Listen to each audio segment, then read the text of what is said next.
Hey, friends, welcome to another episode of Better Than Before Breast Cancer. I'm your host, Laura Lummer, and I'm really excited to be here with you today and to talk about this really important subject. I actually didn't have any intention to record a podcast today, but I was out walking on the beach and I was thinking about end of the year, wrapping up the year as far as business and what we were doing with the holidays with my family.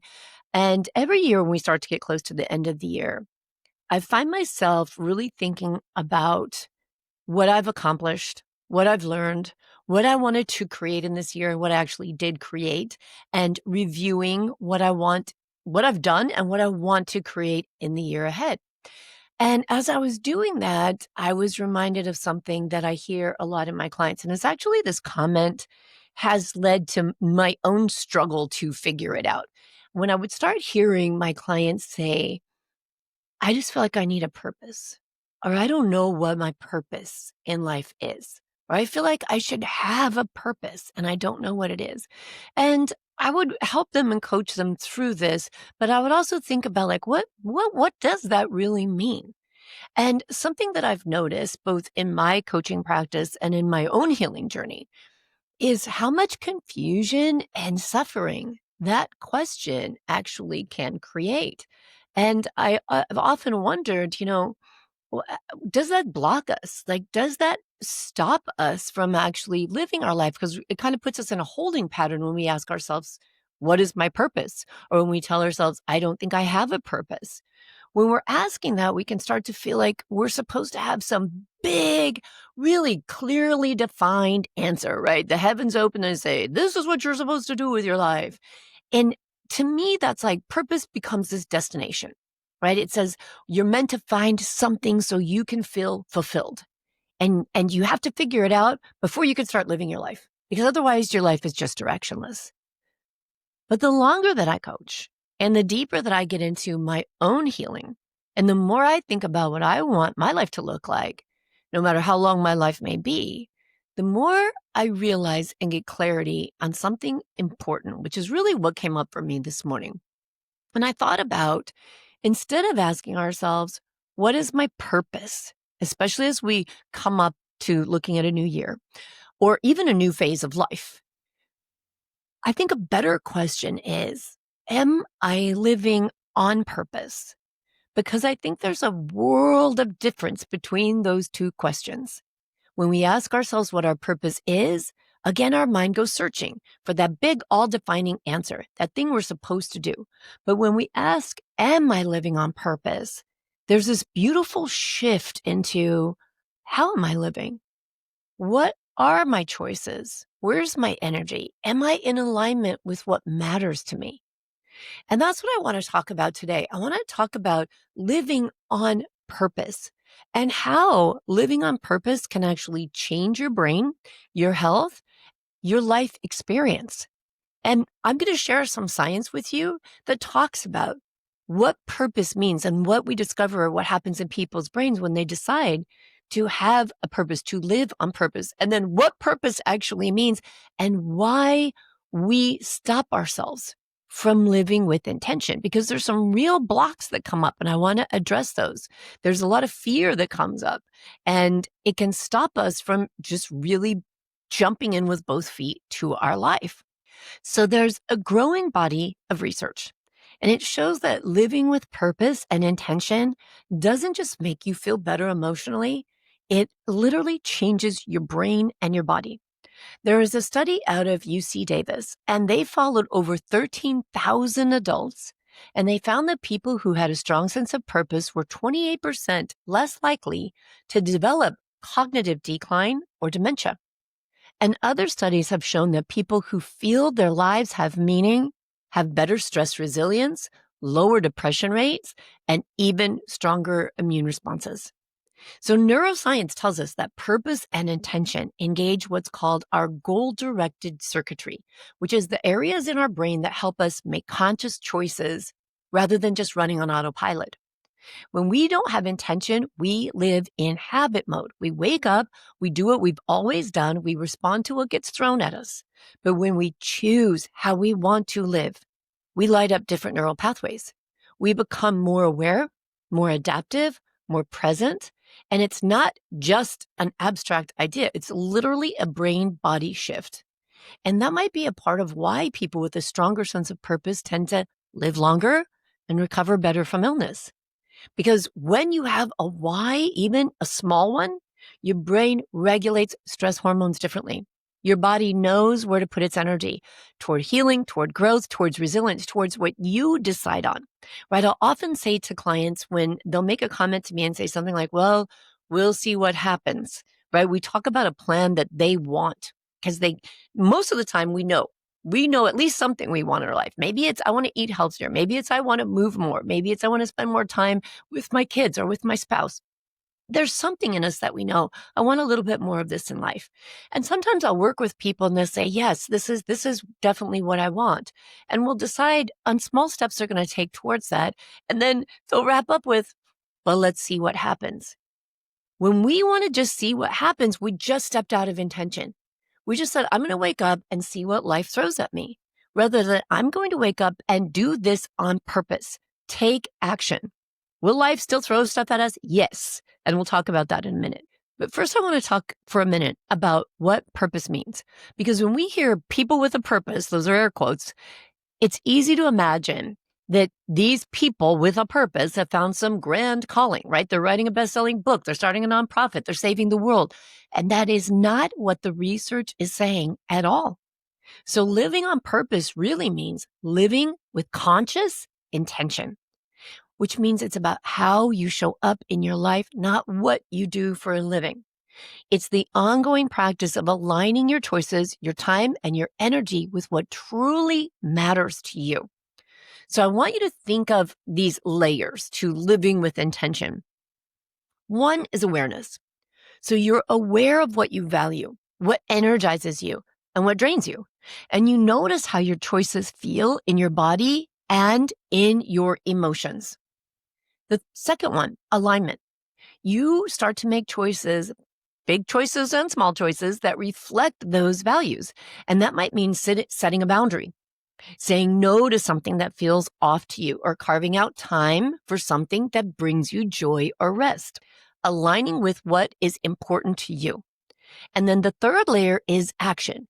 You must take action. You must consistently act from that place of alignment, even when it is inconvenient or uncomfortable. And it's not about perfection. It's about direction. It's intentional direction, meaning you're not going to be able to do it all the time. You'll fall through sometimes, and that's okay because you're still taking action. And living on purpose is a verb. It's not a noun. So intention is an action. It's how you live each day and not the title that you hold or the achievements that you're going after. Because we never know if we'll reach those goals. And it isn't about reaching the goals as much as it is who you are becoming while you attempt to reach those goals. That is purposeful. So having a purpose, what is my purpose, can again feel like that destination. And it can leave you stuck because you think you got to discover it before you can start living your life fully. But if we go back to living on purpose, that is the path itself. That is you creating meaning through the way you engage in your life, wherever your life is at. So you don't need to know this grand purpose before you live intentionally. In fact, the studies that I've talked about and the science that we can look at actually suggest the opposite. It shows us that people who consistently live with intention, who choose meaningful activities, who set goals that align with their values and act consciously to take steps toward those goals, those people develop a stronger sense of purpose over time. So when we say live on purpose, what we're really saying is you don't find purpose first. You grow into the purpose by the way you live.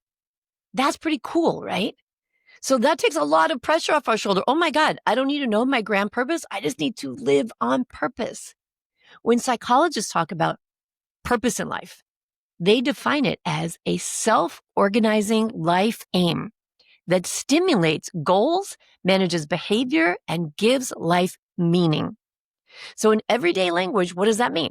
It means you know what matters to you and you make daily choices that reflect it. So when researchers find that people with a higher sense of purpose have better brain health, lower depression, and longer lives, they're really observing what's happening when humans live with intention. When they wake up each day with some kind of direction, like I'm going to take 10,000 steps today. It doesn't have to be huge. It doesn't have to be world changing.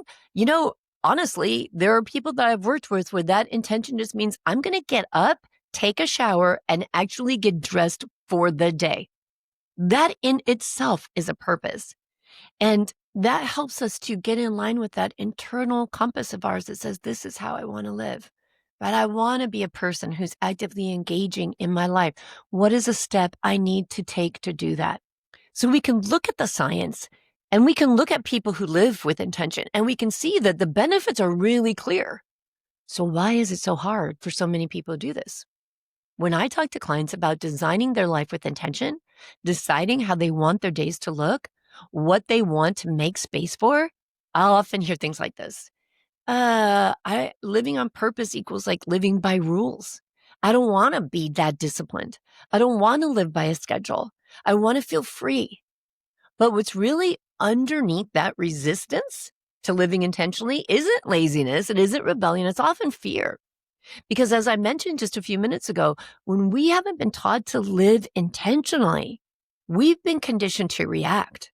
We've been conditioned to be busy, to meet expectations, to do what's in front of us, and then to call that productivity. So the idea of stopping long enough to decide what you actually want feels very weird. It feels foreign. It can even feel selfish.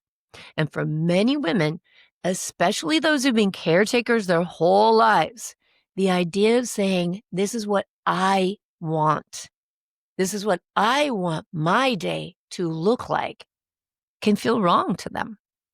And yet the paradox in this is that when you live on purpose, you create more freedom. You create more time and space for those you love and what you love. And you set an amazing example for those who are watching to do that for themselves. When you start living with intention, you're actually clearing space. You're choosing what gets your energy instead of letting everything take your energy. So you're saying, these are the things I have to get done, right? We all have things that have to get done. So we've got to put those in there. And then here's all the white space I want to protect for the things that make me feel alive, right? White space is where joy and creativity and spontaneity live. When we don't live with intention, we use up all our white space, or we're so exhausted and drained that when there is white space, we don't recognize it for the opportunity it gives us. And we end up just vegging out and binging on Netflix because we're just exhausted and we don't have an intention. Right? We don't have a plan or a thought or a vision of what we want our life to look like. And now sometimes, like when a new series like The Diplomat, which I highly recommend, comes out, you want to binge on Netflix. And I do that intentionally. I'll say, hey, here's the night, babe. We're going to watch The Diplomat. I love that show. So it is in that white space where when you choose to binge on something or to walk on the beach or to just go have lunch with a friend, something else isn't in the back of your mind going, oh, I should be at home getting this done instead, right? Because you've lived with intention. So you know when the things that have to get done are going to get done. So the difference here is when you're always in reaction mode, your white space disappears. You're overwhelmed, you're overfull, you're not living with intention, and life is just happening to you. And your capacity for joy also disappears in that space. So if you find yourself resisting structure to planning because you tell yourself it feels like discipline, I want to offer you a few things to maybe reframe it. I want you to think about planning as permission to live life your way. I want you to think about living with intention as creating freedom. I want you to think about structuring your life as a safe place to live, as that foundation that allows creativity and spontaneity and joy to flourish. And when life throws unexpected things, again, as it will, it always does, you still have that foundation so you don't lose yourself, right? The wheels don't come off. You just adjust, you pivot, but you know what you want to come back to. And so you can come back to it a lot sooner than if you're not living with intention. So I think one of the most interesting things I came across while really researching this topic was how our brains actually separate habitual behavior from goal oriented behavior. And we have a lot of habitual behaviors. And when we start trying to live with intention with goal oriented behaviors, I think that those habits start to make themselves a lot more visible. We start to see, wow, I just do that out of habit. I just do that because that's the way I've always done it. I mean, that's like driving somewhere you're familiar with and you get there and you think, wow, I don't even remember the path I took because we're just not really present in it, right? But when you live in habit mode and you keep doing what you've always done just because you've always done it that way, your brain uses less energy, but it also limits your awareness. So you're not really choosing your actions, you're just repeating conditioned behaviors. But when you live with intention, those goal directed circuits in your brain light up. You think ahead, you plan, you reflect, and you make conscious choices. And that process itself builds new neural pathways. And that is neuroplasticity in action. So when you start each day by having an intention, not just a to-do list, but something like, today I'm going to show up with patience. Today I'm going to protect my peace. Then you're training your brain to look for alignment and you literally rewire yourself towards that awareness, that agency, and that meaning. And I do think that after a breast cancer diagnosis, this idea of intentional living can hit very differently because when the rug's been pulled out from under you and your life's been turned upside down and you suddenly are looking at life going, oh my God, I never know what's going to happen. And I don't know how long I'm going to be here. I mean, a cancer diagnosis is something that lifts that veil. And so when your body and your plans and your sense of certainty have all been challenged, then there's this temptation to slip into survival mode and just get through each day, which is totally understandable. But there comes a time, I believe, when we have to slip out of survival mode because it's not enough. And we have to decide, we want to decide that we want to live. But sometimes we really don't know how. Living on purpose is about taking back that steering wheel to life. It's about saying, I get to decide what my days are going to feel like. I get to create a life that supports my health, my peace, and my happiness. And that is actually a metabolic action because when you live with intention, you reduce stress reactivity. And that impacts everything. Reducing stress impacts blood sugar, inflammation, immune function. When you start to intentionally say yes to things that align with your values, not to the things that drain you, your body feels that relief. Your nervous system calms. Your cells literally experience a safer internal environment. So it's not just about mindset. It's about metabolism, where we're so connected, so intertwined. So again, let's come back to a little bit more. Why not? Why do so many of us still resist living on purpose when we know it's better for us? Well, living with intention invites vulnerability, that big long word that so many of us fear. When you choose how you want to live, you have to face the possibility of not living that way. What I mean by that, it requires self-honesty. It means you have to say to yourself, if I want to live with peace, why do I keep choosing chaos? And that can be very uncomfortable, right? But discomfort is where growth happens. It is where alignment begins. We've got to face those discomforts in our life. So how can we do it in a gentle way that's not overwhelming, but starts to move us in that direction of living with intention? So again, small things. I say this all the time on the podcast. Start small. Choose a micro intention. Something like I'll take 5 minutes to breathe every morning when I wake up before I check my phone. Or I am going to eat lunch without multitasking. I'm going to take my lunch. I'm going to sit down with just me and my food, and I'm going to be very present. So simple, not easy, right? That sounds like something really easy. I'm just going to sit down and eat my lunch without multitasking. But when you try it, you might be amazed how you've wired your brain to not allow it to sit down and just be present with your food. And then you have to work through that, right? So these simple, doable actions are not necessarily easy actions, but they do train your brain to connect choice with awareness. And so it's a practice, right? We're rewiring, and that happens over time with practice. Another thing, and this is so important. So I have a program that's called Creating a Life You Love in 168 Hours a Week. And one of the steps in that program, of course, is being intentional about your week. But something else that's very, very important, and I think it gets discarded a lot, people don't see the value in it, reviewing the week. This is so important. We got to review our life. This is why at the end of the year, I say, review the year, not with judgment, again, but with awareness and curiosity. So, where did I feel aligned? Where did I feel off? What did I tell myself I was going to do? And then did I do it? And if I didn't do it, why not? Not with judgment, not, oh, because I was lazy, because I didn't feel like it, but things like, well, I didn't do it because I would have had to have this difficult conversation, or I would have had to set this boundary and it was really difficult for me. Or actually, I really don't want to do that thing.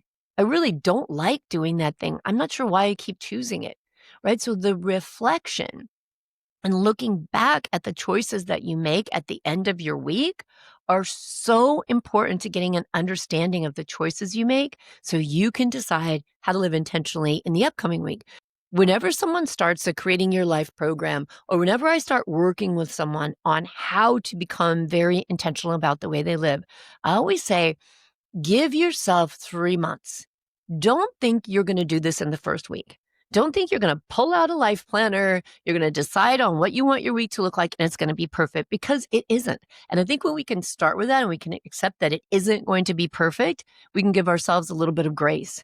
But I say it's going to take at least 90 days, at least 3 months to plan, review, examine why I did things, why I didn't do things, and decide on what I want to bring forward and decide on what I want to let go of and decide how to let go of that. It is a process. And so we've got to hold space for ourselves. And so another small step we can take is really being intentional about creating that white space. Don't wait for it. Schedule it. Schedule the walk. Schedule the time for journaling. Schedule the time for sitting all by yourself and watching the sun come up with a cup of tea. Block your calendar and respect and honor it, just like you would with any other appointment. Your lab appointments, your follow-up scans, picking up your kid from school, showing up to work on time. Your time for you is equally as important. And when we create that white space, we write it down. Again, we have great questions to ask ourselves in the review, because we look back at the review and say, man, I really said I wanted to do that. Why did I choose not to? And I think that keeping yourself out of judgment in that review and keeping yourself out of the idea of discipline or restriction in the planning, that we can have a guiding phrase, right? We can have a guiding phrase for when things come up in life and the plans don't go as we had intended. And so choose something that feels really good to you. Something like having a little motto that says, even when life plans change, I can still live with intention. Right? And something like that that keeps you anchored when life feels unpredictable. Like, these things are happening and I have no control over them, but these are the things I do have control over that I will continue to do, like nourish myself with good, healthy food, stay consistent with the sleep schedule, like whatever small thing you can do to stay anchored in those things that you do have power and choice over is very helpful when life plans change. And, I see this a lot. A lot of my clients have elderly parents that need lots of attention. Some of them have young children who need lots of attention and rides and things like that. So in different times of the year and different times of life, when things shift, it's really important we don't throw out complete intentional living, but we look at, ooh, things have shifted and I didn't see that coming. So how do I take care of that in a way that works for me and for whatever the situation is, and I don't lose myself? Okay, so having that anchoring phrase for yourself, whatever it is that resonates with you, I think can be really important. All right, friends. So, as the year comes to an end, I think it's a powerful time to pause and ask yourself questions like, how did I live this year? Not what did I accomplish? How did I live? Did I spend my time on what truly mattered to me? Did I create moments of peace, connection, and joy wherever I could? Did I protect my energy and my body with love and intention? And if not, what small shifts can you make going forward so that your life feels more aligned? Maybe not more productive. Maybe we can get productivity off the charts and say aligned and meaningful, right? The goal isn't to design a perfect life here. It's to design a life that feels like yours. Because when you live on purpose, intentionally, compassionately, consciously, you become a magnet for the experiences that feed you, that nourish you. And I think that's what healing is really all about, right? So maybe try to incorporate some things this week. And instead of chasing what is your purpose, just try living on purpose. Just try asking yourself each morning, what matters the most to me today? What is the most important thing for me to have in my life today? And let that question just guide your energy and your choice and your peace one day at a time. Because when you live with intention, remember, you don't have to find your purpose. You become your purpose. You live purposefully. All right, my friends, if you would like more help and support with that, come and find me at thebreastcancerrecoverycoach.com, where I do personal one-on-one sessions, or join my Better Than Before Breast Cancer Metabolic Health and Mindset membership. It's an amazing membership, so valuable. Or go to my website and start off with creating a life you love in 160 hours a week. Grab that program or grab my Manifest program and start living your life with intention. And you can find me on Facebook and Instagram as the Breast Cancer Recovery Coach. If you'd like more guidance, you have questions, you want to leave your comments for me, I'd love to hear from you. All right, I'll talk to you again next week. Take care.